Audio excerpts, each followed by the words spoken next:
안녕하십니까. 지난밤 다들 잘 주무셨죠? 네. 저희는 이제 수련회 3일차, 어, 오늘 이제 마지막 일정이고요. 저희가 이제, 오전 일정 마치고는 이제 복귀를 하게 됩니다. 저희가 이제 오늘 새벽 기도의 두 번째, 저희 아이들과 함께 나눴던 말씀 제가 정리해서 저희들 성도들과 함께 나누려고 합니다. 저희가 오늘은 저희가 어저께 기도에 대해서 저희가 살펴보았는데 어떻게 기도를 해야 하는가 조금 이제 실제적인 방법에 대해서 이제 더 살펴보는 시간이었습니다. 이제 본문은 요한복음 16장 24절이고요. 제가 봉독하겠습니다. 지금까지는 너희가 내 이름으로 아무것도 구하지 아니하였으나 구하라 그리하면 받으리니 너희 기쁨이 충만하리라. 아멘. 그렇습니다.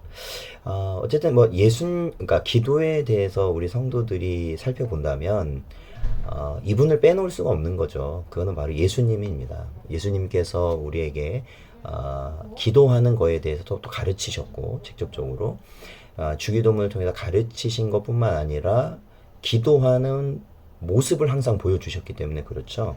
그래서 우리가 기도의 본을 삼는다. 그것은 바로 예수님이십니다. 그래서 예수님께서 이 누가복음 22장 39절에서 41절 보면 예수님의 기도의 모습이 나오는데 예수님께서는 항상 그 공생의 사역 동안 보면 예수님이 빼놓지 않고 하셨던 것이 기도예요. 기도입니다.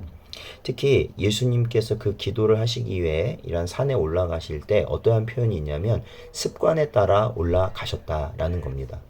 그러니까 성도에게 있어서 기도라는 것은 어떠한 위급한 상황, 어떤 긴급한 상황에서만 하는 것이 기도가 아니라 우리가 습관에 따라서, 그러니까 정해진 습관에 따라서 항상 우리가 할 수 있는 것이, 해야만 하는 것이 기도다라는 것이죠. 그래서 우리가 어떤 공간이나 어떠한 환경, 어떠한 시간, 그러한 것을 우리가 정해놓고 우리가 기도하는 것이 굉장히 중요하다는 거죠. 우리가 그 예수님의 모습을 통해서 볼 수 있는 겁니다.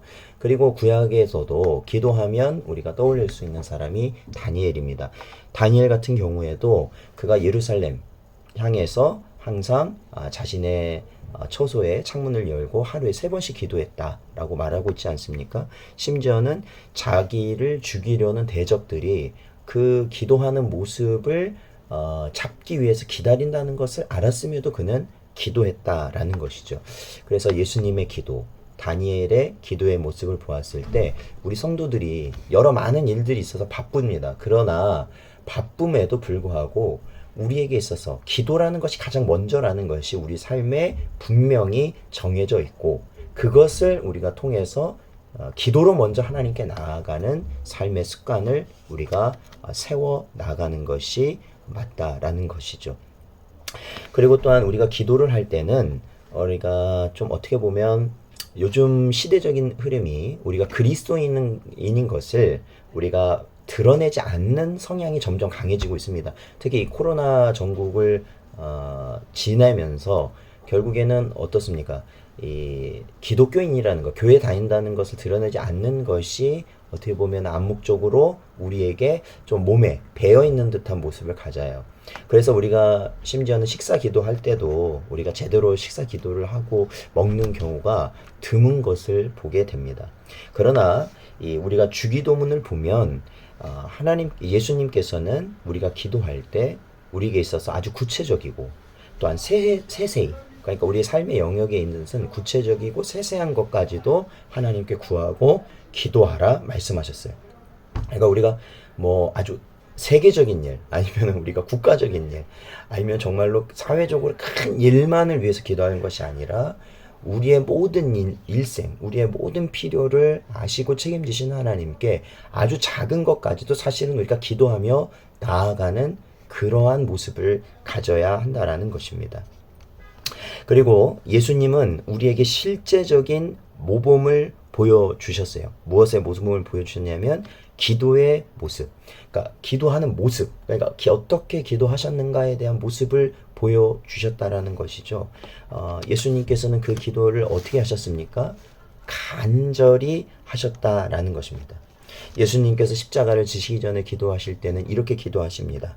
아버지여 만일 아버지의 뜻이거든 이 잔을 내게서 옮기시옵소서. 그러나 나의 원대로 마시옵고 아버지의 원대로 되기를 원하나이다 하시니 천사가 하늘로부터 예수께 나타나 힘을 더하더라. 예수께서 힘쓰고 애써 더욱 간절히 기도하시니 땀이 땅에 떨어지는 핏방울 같이 되더라. 아멘. 이게 누가복음 22장에 나온 말씀입니다. 여러분, 예수님께서도 간절히 기도하셨습니다. 하나님의 그 뜻, 하나님께서 자신을 통해서 아버지께서 이루실 그 십자가의 뜻을 이루시기 위하여서 예수님은 간절히 힘써 기도했다라는 것이죠.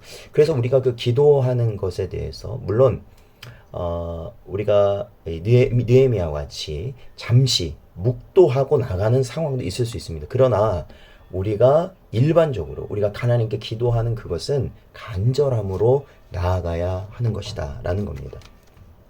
그리고 네 번째로 이 기도라는 것은 우리가 하나님께 일방적으로 하는 것이 아니다라는 것이죠. 즉 하나님과 우리가 인격적인 관계 가운데서 하는 것이 기도여야 한다라는 것입니다.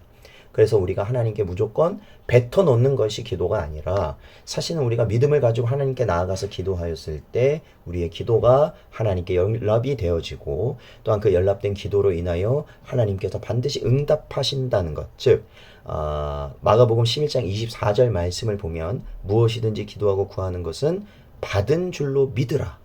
그리하면 너에게 그대로 되리라 하신 그 말씀. 이게 그러니까 교통인 겁니다. 내가 뱉어놓고 그냥 돌아서는 것이 아니라 나를 통해서 하나님께서 구하게 하신 것을 하나님께서 나에게 응답하실 것이라는 확신, 그 하나님과의 그 교감을 이루고 우리가 돌아가는 것이 기도라는 것이죠. 그래서 야고보서 1장 6절 7절 말씀 보면 오직 믿음으로 구하고 조금도 의심하지 말라. 우리에게 가르치고 있는 것입니다. 그래서 주님은 우리가 기도할 때 어떻게 기도하길 원하시냐면 확신을 가지고 기도하길 원하십니다. 나의 기도에 대하여 요동하지 않는 확신을 갖는 여러분 되시기를 축원드립니다. 그런데 우리에게 한 가지 더 중요한 게 있어요. 우리에게 이제 최종적으로 이 기도의 완성이라고 볼 수 있는데 그 중요한 것이 무엇이냐? 우리는 홀로 기도할 수 없다라는 것입니다. 그것은 바로 우리와 함께 하시는 성령께서 친히 우리와 함께 하셔서 기도하도록 인도하시고 우리를 도우신다라는 것입니다. 사랑하는 성도 여러분, 우리가 혼자서는 뭐든지 하는 것이 어려워요. 우리가 이 땅에서도 뭘 할 때 함께 하는 것이 쉽고 그것을 이룰 수 있는 확률이 높아집니다. 그러나 이 영적인 것에 있어서는 절대적으로 성령 하나님이 우리와 함께 하지 아니하신다면 우리는 아무것도 할 수 없죠. 오늘 하루도 성령 안에서 하나님께 기도하며 하나님께서 우리가 하나님께 구하는 것들을 하나님께서 이루실 것을 확신하며 오늘 하루도 승리하시는 여러분 되시기를 주의 이름으로 축원드립니다.